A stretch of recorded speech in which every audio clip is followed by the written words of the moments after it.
Okay, so some of you will have seen some of this. A lot of you will not have seen any of it. So these are just quick observations on what we've seen with Varroa moving through an apiary and how it's affecting hive health. So we've got an example of March last year. This apiary had been 300 metres out of a 10k IP red zone, and then in November 2022 it slipped into another one. So it had been just out of a red zone and then it slipped into one. So the IP, the infected premise, was like 10 kilometres from this apiary. So in December, Sam there with his surveillance crew, they did Baverol and sticky mat surveillance and there were no mites found. So you're pretty confident there are either no mites or there are a few mites under the brood cap at that point.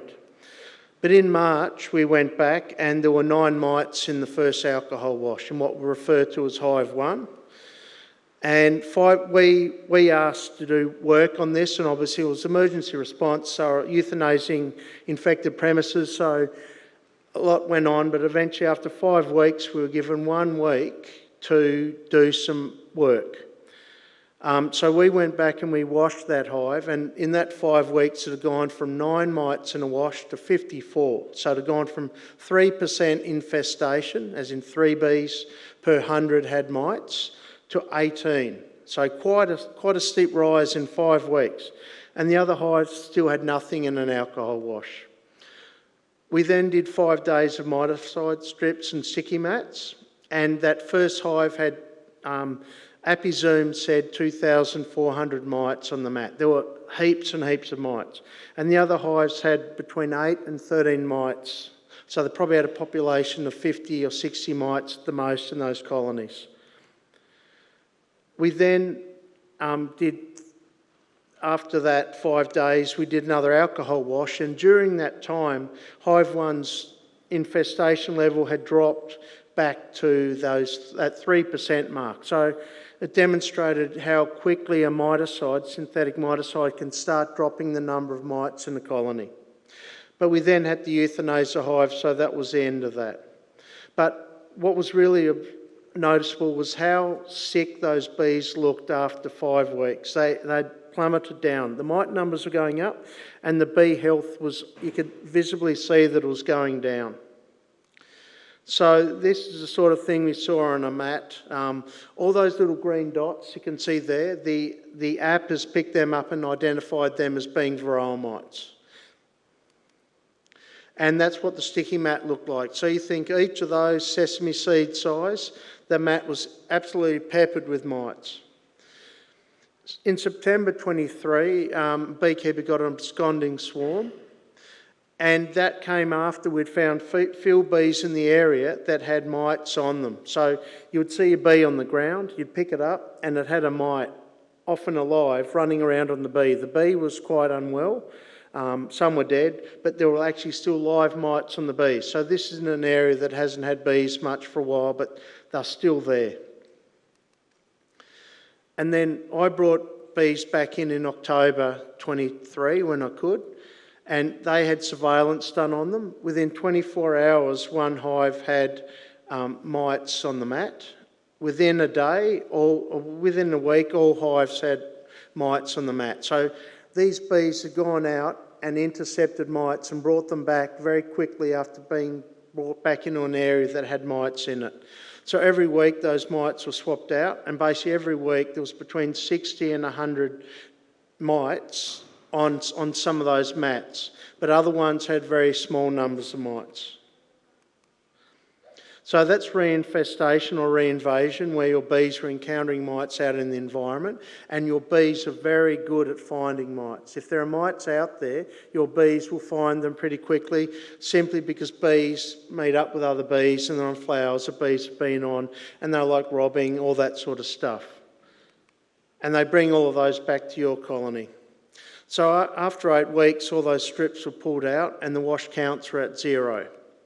In January, the wash counts were 0. In April, the wash counts were not 0. They were between 30 and 40 mites in a wash, which is between 10 and 13%. And Cooper asked that question, is 9 mites or 3%, is that okay for Australia?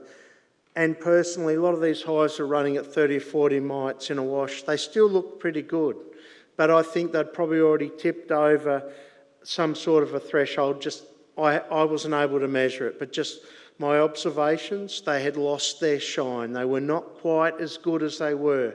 Colonies with 20 or 30 mites just seem to be doing a little bit better. Obviously, I'm not a researcher, so I can just look at the bees, and that was my thought.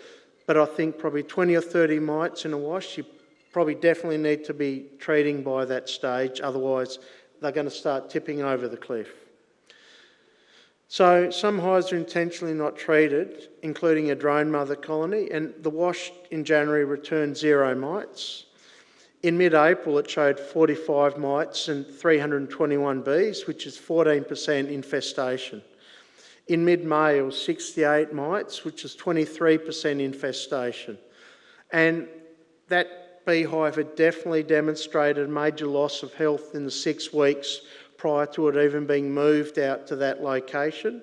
And you could see that the hive was not kicking like it used to be. It still had a lot of drones in it, still had a lot of bees, but it had lost its productivity.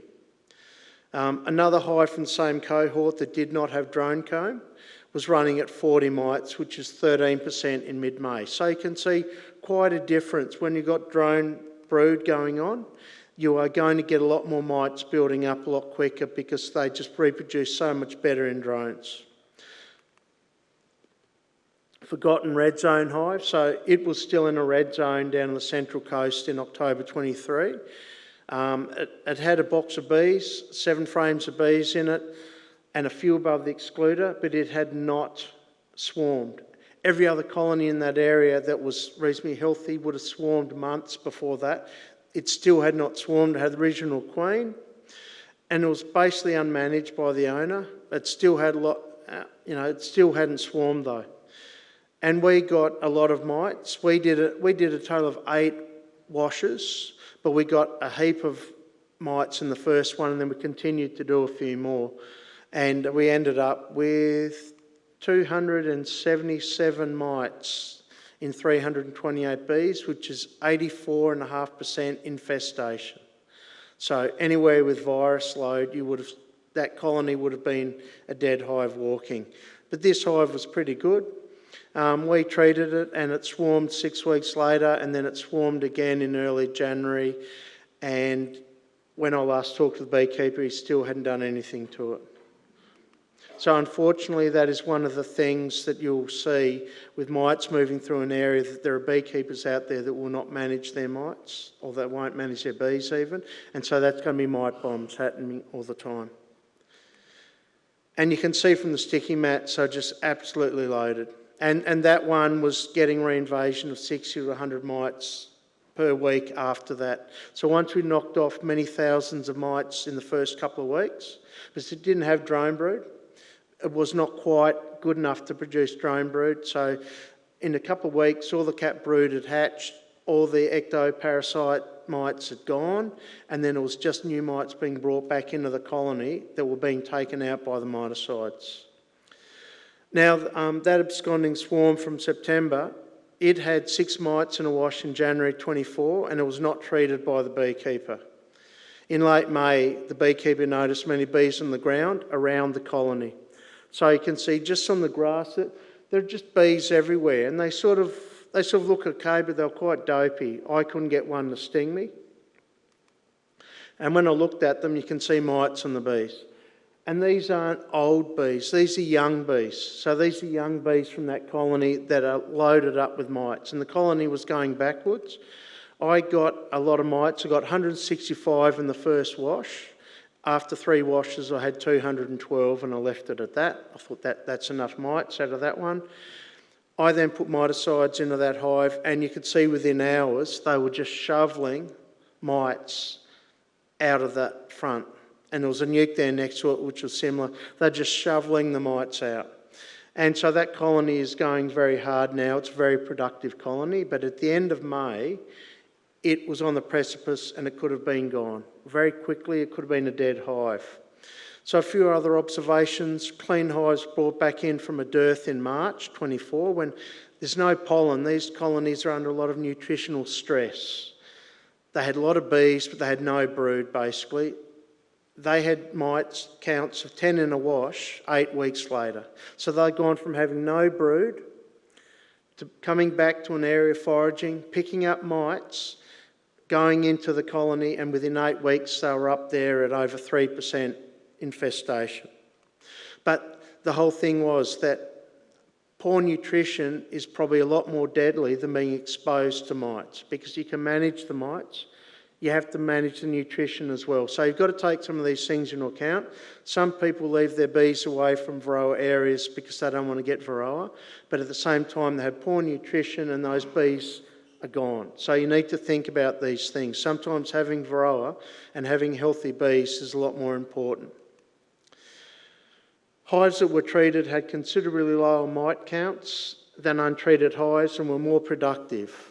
That's an observation. And wow, who would have thought that? But it really is the case. A lot of people don't want to treat. They think about all the chemicals and all that sort of stuff. But it's going to impact your bees really badly if you don't do those treatments. And the situation is unstable. It's very, very unstable. In very different areas, different things are happening. And the reinfestation levels vary considerably. So as mite numbers build up in feral and unmanaged colonies, and a lot of those unmanaged colonies are in white boxes with leads on them, but the beekeepers are not managing them, more of those colonies will fail, and that's just fueling reinfestation into our managed colonies. So you're going to keep on seeing wave after wave of mites coming in, so you need to keep on monitoring. So just what Cooper said, to be a good beekeeper in this situation, you need to be good at monitoring bees. And when it comes to monitoring, I'll say this now, sugar shake is not very accurate. You probably ought to put that one aside while we're going through this very tumultuous period. Look at doing an alcohol wash or a soapy water wash. They're far more accurate. And we proved that just recently. Sam and some people at DPI did sugar shakes, and then they alcohol or soapy water washed those bees, and they got hundreds of % more mites coming out in that secondary wash than they did in doing 2 sugar shakes with the bees. So the sugar shake results were very low, and it's like, it's all good. When they did alcohol washes, they were getting close to 30 mites in a wash, which is, you've got to treat. It's critical, you've got to treat now. So the wrong monitoring method is going to give you a false sense of security. And the thing that the VDOs and BBOs are being hammered on is beekeepers reporting poisoning or absconding and failing colonies. They're not associating those with Varroa, but they're all coming back as being really high Varroa numbers that are affecting their bee health. And a lot of these people are swearing black and blue, someone has poisoned my hive, the council sprayed something, this or that. It's all mites. The number of mites they're finding in those colonies are massive, and that's just mites taking out the colony.